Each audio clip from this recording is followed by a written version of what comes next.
Kalau jalur SBMPTN, kemungkinan lolosnya lebih besar apa lebih kecil dari SNMPTN? Apakah ada perbedaan biaya antara SBMPTN dan jalur mandiri?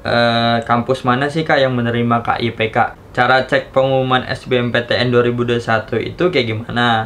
Atau kapan? Halo semuanya, kembali lagi di channel Kacamata Gilang berkaitan dengan video yang aku buat minggu lalu tentang gimana sih perkuliahan di biologi. Kemudian video itu ku share di salah satu grup Facebook yang aku ikutin. Ternyata banyak nih respon dan komen dari teman-teman yang bertanya gimana sih kuliah di perguruan tinggi dan juga gimana seleksi masuk perguruan tinggi negeri. Ada juga yang bertanya tentang UKT maupun uang pangkal itu sebenarnya ada nggak sih? Daripada aku jawab pertanyaan itu satu persatu, di sini aku akan mencoba menjawab semua pertanyaan itu sekaligus. Jadi lebih efisien lah. Jadi seperti apa pertanyaan-pertanyaannya? Ikutin terus Kacamata Gilang.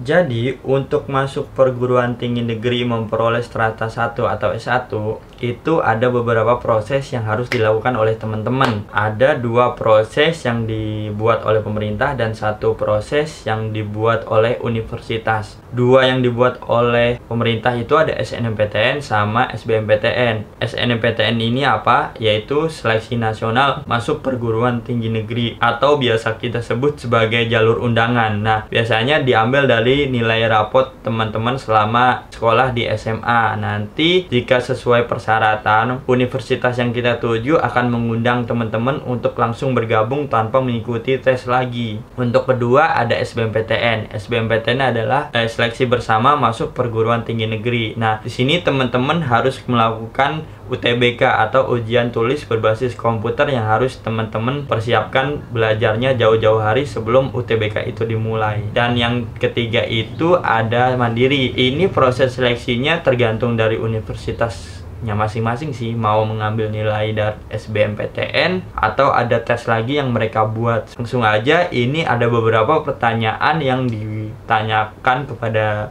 aku berkaitan tentang seleksi masuk perguruan tinggi. Oke, ada yang bertanya, yang pertama itu, Kak, kalau mau D3 itu harus jalur mana? SNMPTN, SBMPTN, atau mandiri? Jadi aku bantu jawab ya. Jadi kalau D3 itu yang bukan strata 1 itu harus melalui program PMDK atau penelusuran minat dan kemampuan. Nah, biasanya ini prosesnya sama kayak mandiri, dilakukan oleh universitas itu tersendiri, mau jadwalnya, mau tesnya itu kayak gimana. Kemudian yang kedua itu ada, kalau jalur SBMPTN kemungkinan lolosnya lebih besar apa lebih kecil dari SNMPTN? Ini tergantung dari teman-teman sih, karena menurutku sama-sama melawan banyak atau ribuan dari calon mahasiswa atau mahasiswi. Jadi kalau SNMPTN atau SBMPTN ya 50-50 lah, pokoknya teman-teman harus belajar lagi gitu. Kemudian apakah ada perbedaan biaya antara SBMPTN dan jalur mandiri? Jadi dulu waktu 2015, waktu pertama kali aku masuk di universitas itu, terutama di UNS ya, itu jalur SBMP, mau masuk jalur SBM, mau masuk jalur SNM, atau mau masuk mandiri, sama sekali nggak ada uang pangkalnya. Jadi pure semua UKT. Kayaknya untuk beberapa tahun belakangan ini untuk jalur mandiri itu agak berbeda. Jadi teman-teman harus bayar uang pangkal dulu sebelum nanti dapat UKT-nya. Kemudian biaya untuk masuk PTN lebih murah atau sama saja dengan jalur mandiri? Ya balik lagi ya. Jadi kalau sekarang itu kayaknya hampir semua perguruan tinggi negeri kayaknya udah ada uang pangkal di jalur mandiri gitu. Kalau ditanya lebih mahal mana, lebih mahal jalur mandiri ya, karena nanti teman-teman harus bayar uang pangkal lagi gitu. Kelima, selamat malam Kak, izin bertanya.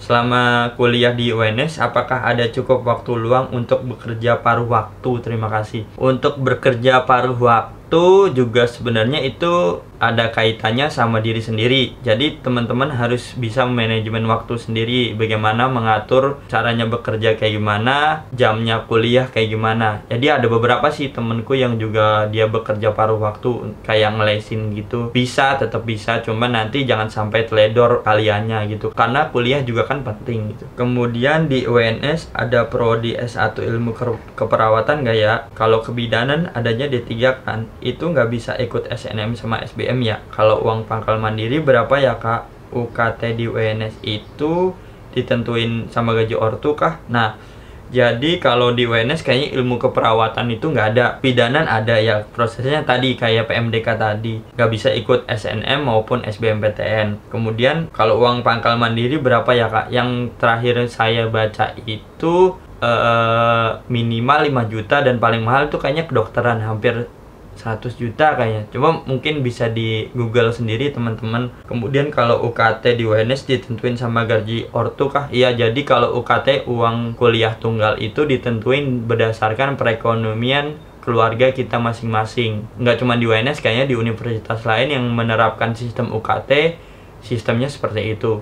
Kemudian bagaimana proses seleksi SNMPTN? Nah, jadi kalau proses seleksi SNMPTN itu diambil dari nilai rapot kalian selama sekolah di SMA. Nah, nanti kalian disuruh milih mau jurusannya apa di universitas mana oleh sekolah. Kemudian kalian daftarkan ke sekolah. Nah, dari sekolah akan mendaftarkan nilai-nilai kalian ke universitas yang kalian inginkan. Kemudian dari universitas atau lembaga yang mengurusi SNMPTN akan memberikan hasilnya ke sekolah dan hasilnya akan diumumkan gitu.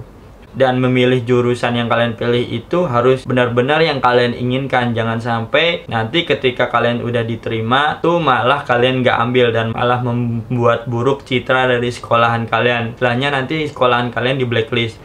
Kemudian selanjutnya mau tanya, kemarin pas pendaftaran SBMPTN, bagian pilihan pertama saya cuma asal pilih, sedangkan pilihan yang saya inginkan malah di pilihan kedua. Kira-kira gimana ya dilihat dari pilihan pertama atau tidak berpengaruh? Thanks, mohon dijawab. Aduh, susah sih ini. Jadi ini kayaknya nggak harus seperti ini ya. Jadi pilihan pertama itu benar-benar yang jurusan yang kalian inginkan. Jangan sampai malah kayak gini. Soalnya nanti ditakutkan ketika pilihan pertama kalian sudah lolos, kalian bingung harus seperti apa gitu. Jadi ya berpengaruh sih nanti ya. Semoga aja pilihan pertama nggak lolos dan pilihan kedua ada ini bisa lolos gitu ya, amin.